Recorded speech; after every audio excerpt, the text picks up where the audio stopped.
You just ask the same questions every week. 영적 웃음이라고 해서 나의 웃음을 통제할 수 없는 그런 병 실제로 있고 너무 잘못했죠. 무조건적, 긍정적 존중의 태도를 갖출 수 있어야 상담이죠. 아, 진짜 조커가 됐구나. 아마 사람들이 이렇게 느끼신 것 같은데요. 그건 거짓 정체감이죠.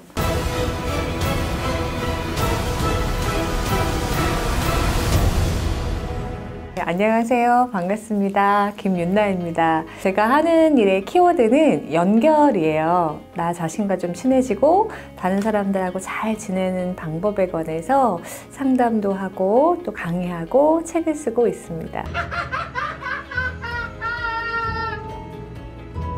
영적 웃음이라고 해서 나의 웃음을 통제할 수 없는 그런 병 실제로 있고 왜 특별히 영화에서 이 질환을 선택했을까? 그러니까 왜 우리가 웃고 싶을 때 웃지 못하는 것, 울고 싶은데 울지 못하는 것 자체가 한 사람의 마음을 얼마나 무겁게 할 수 있는지에 관련된 저는 이제 최적의 선택인 것 같아요. 네, 그래서 저도 굉장히 인상적으로 봤죠. 이걸 심리학에서는 기본 욕구 이론이라고 하는데요. 말 그대로 기본이다라는 거예요. 인간에게 있어서.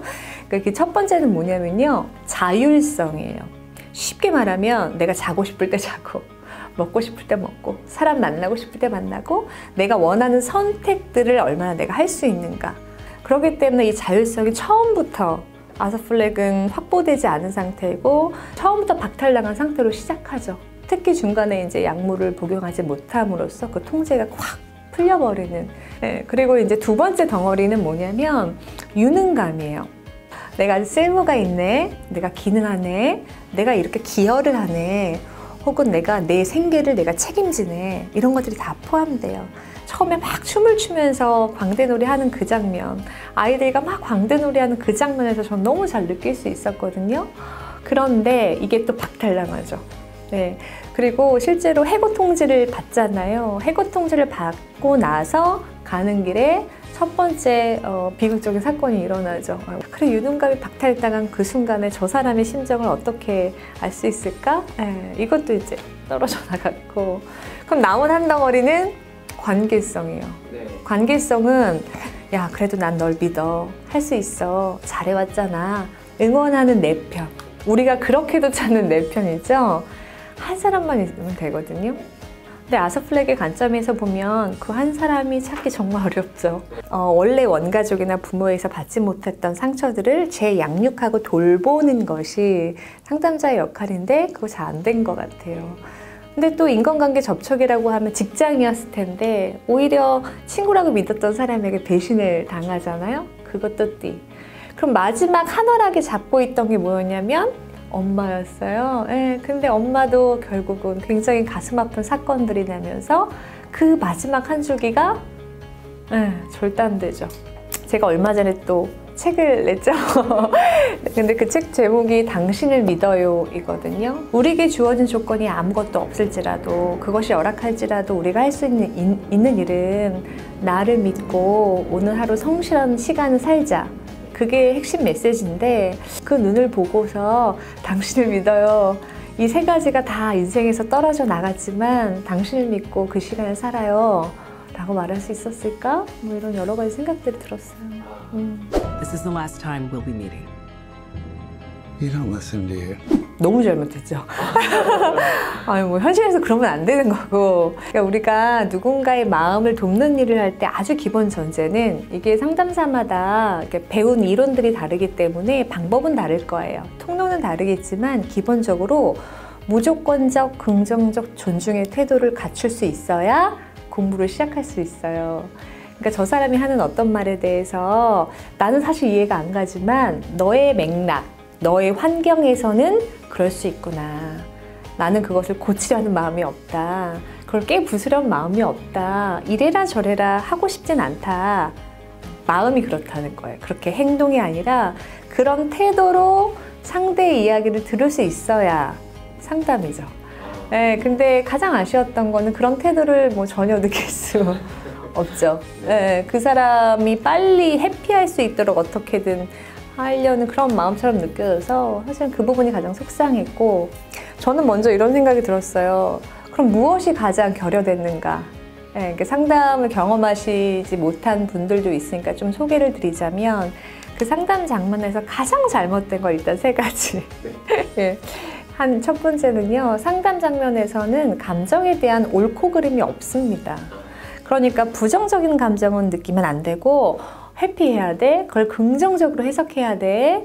이 상담 장면은 이렇지 않아요. 오히려 내 마음에 일어나는 슬픔과 우울, 좌절, 분노들을 충분히 꺼내서 입으로 토해서 햇볕을 쬐게 해주고 바람이 들게 해서 좀 건조해지잖아요. 그럼.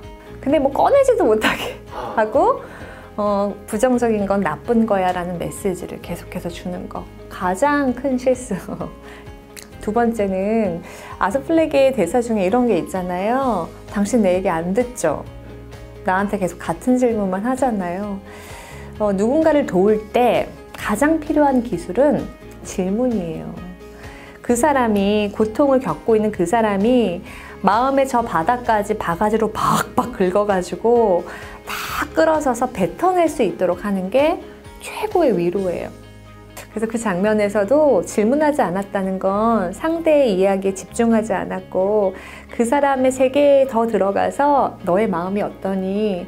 네가 죽음을 자꾸 생각한다는 거에 대해서 난 이야기를 더 듣고 싶어. 언제 그런 걸 느껴? 그럴 때 어때? 이런 것들을 물어봐야죠.